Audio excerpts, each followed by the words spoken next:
A lot of you hanging on. We'll go right to the phone calls. First up is Scott, listening in Longview, Texas on Bott Radio. Hi, Scott. Hello. I was wondering if you could tell me what you know and think about the local churches that are related to the Watchman Nee and Witness Lee movement, including whether or not they are just blindly, so to speak, follow Watchman Nee and Witness Lee's teaching. Well, they do follow Watchman Nee and Witness Lee's teachings, but their teachings turn out to be thoroughly orthodox. Certainly, I have distinctions or disagreements with the local churches on secondary issues, but when it comes to the essentials of the historic Christian faith, we stand shoulder to shoulder. In fact, after a 6-year primary research project, which was conducted all over the world, I've discovered that these are often the most exemplary Christians that I have encountered in my own Christian walk. So not only do I think that they're thoroughly orthodox when it comes to essential Christian doctrine, I think there's a lot we can learn from members of the local church in terms of their practice.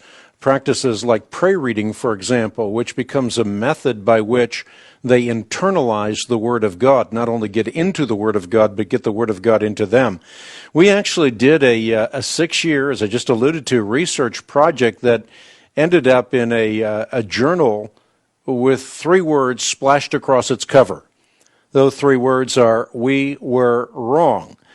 In the early 90s and even before, we as an organization contributed to a fountainhead of misinformation on this group that continues to percolate to this day, and that's why we thought it very important for us to unequivocally not only conduct a research project that's primary research again, but also to make this well known so that people would recognize that this is a group of exemplary Christians who are seeking to experience God both in truth and in life, very much like the Apostle Paul taught Timothy, watch your life and doctrine closely, persevere in them, for if you do, you will save both yourself and your hearers. In fact, a member within this community of faith named Elijah has done a lot to sharpen my own thinking when it comes to life and doctrine.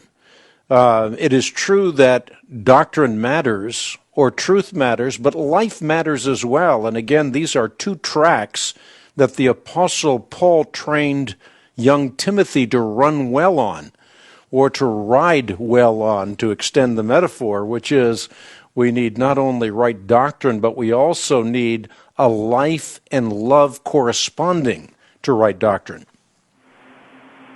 Very good. And is that research available on your website? Yeah, you can get it on the World Wide Web at equip.org, and there are 2 articles. One is a complete journal that is devoted to this subject based on our primary research. Another is an article that I did in a subsequent journal, and it's based on an acronym, DISCERN. And I think this is an important article as well. The reason being is that we live in an age of information overload. And therefore, it's important to learn discernment skills so that we can discern between wheat and chaff, heat and light, know that which is true and that which is false, because unfortunately today, internet lies travel halfway around the world before truth has had the chance to put its boots on.